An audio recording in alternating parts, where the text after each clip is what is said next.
چې څوک سورۃ الاخلاص ډیر ډیر وایي. نبی علیہ السلام ته صحابي وی غریبی ما وی بس چې کور ته ننوځي جو بسم سلام ورچوه بیا سورۃ الاخلاص تلاوت کوه. وی صحیح ده. څه ورځې پس راغی وی د الله حبیب دومره مالدار شوم چې الله را سره ګاونډیان مالدار کړل. دې کې الله الصمد دی کنه.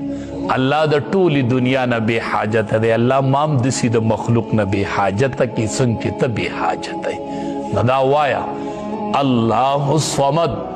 او خصوصا چې کم کسان د یو ملک نشنلټي حاصلول غواړي چې ما ته د دې ملک نشنلټي میلو شوې کارډ میلو شوې هغې کې مشکلات دي. الله الصمد الله الصمد 1,25,000 پیری دي دا وایي دغه ملک نشنلټي به الله ورکړي.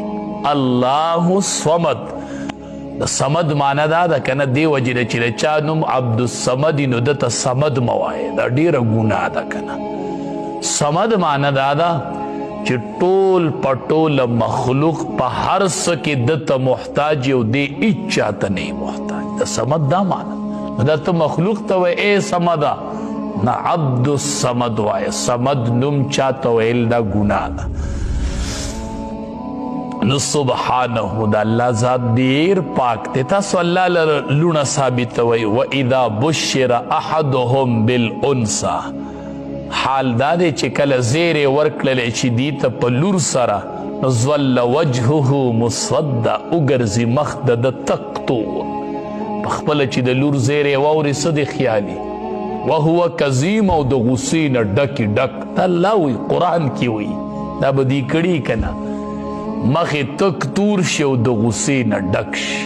دا د مشرکینو یو بد خوی و بد نن دا په مسلمانانو کې پروت دی. مسلمانان لور به یې شوې چاته به پته نه وي ته بس به وایي لور مې شوې ده نه څه چل لور مې شوې ده نه چې زوی وشي نو ملک په خبر کې ملک په خبر کې بس لور مې شوې ده نو. او دا د دې زنانو یو بد عادت دی بد عادت.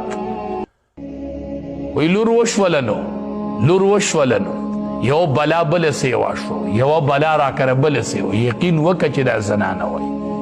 دا خو تاسو د مشرکینو اقوال دا ما مشرکینو وی مشرکینو دا خو د مشرکینو خبرې دي. په دې تاسو کپله رسئ. د مور څومره لوی مقام دی. دا مور د چا نه رغېږي د لور نه رغېږي که نه. دا نن چې ستا مور د دا لور وکه نه وه